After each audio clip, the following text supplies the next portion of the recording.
ఎట్లన్నా చేసి హైదరాబాద్ ఆలతి మొత్తం మారవాలే అని మన సర్కారు మస్తు కార్యాలు ముంగటేసుకున్నది కదా. గదే ఏడ చూసినా మొగుల్ని దాకే అద్దాల బంగ్లాలు, ముఖం కనిపించే రోడ్లు, మురికి కనిపించని మార్కెట్లు, ముద్దు పెట్టుకోవాలనిపించే దవాఖాన్లు. అబ్బో, మరి సింగపూర్, జపాన్, జర్మనీలను దాటిపోవడంటే ఉత్తగనేనా? హైదరాబాద్ అంతా అను వెతికినా పాతది అన్నదే కనిపించద్దు. అది ఉస్మానియా దవాఖానైనా చార్మినానైనా. ఏంది నమ్ముతలేరా?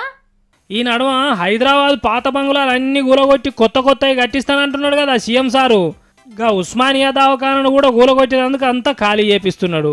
ఇగో ఇంకొన్ని వద్దులు పోతే హైదరాబాద్ అనగానే యాదికొచ్చే చార్మినార్ కూడా గిదే పరిస్థితి వచ్చేటట్టున్నది. ఈ ముచ్చట ఏరే ఎవరో చెప్పింది కాదు, సయానా మన చిన్న ముఖ్యమంత్రి మహమ్మద్ అలీ సారే చెప్పిండు. ఇనుండ్రి.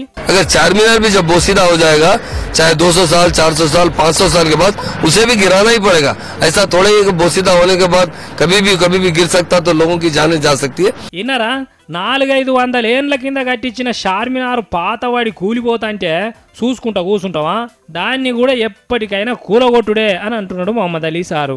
ఉస్మానియా దవాఖానా బంగుల పాతగైంది కాబట్టి కూలగొడుతున్నాం, చార్మినార్ కూడా పాతగైంది కాబట్టి కూలగొడతాం అని ఇప్పి చెప్పిండు. అంటే ఇవాళ ఉస్మానియా, రేపు చార్మినారు, ఎల్లుండికి ఇసోంటి ఏడేడున్నాయో అన్నిటిని కూలగొట్టి కొత్తవి కట్టిస్తారు కావచ్చు మన సర్కారు వాళ్ళు. కానీ మన హనుమంతన్న బాధ చూడు ఎట్లున్నదో. హనుమంతరావు ఏ స్టేట్ లో పోయినా హనుమంత్ ఖాన్ సార్ హైదరాబాద్ చార్మినార్ అంటారు.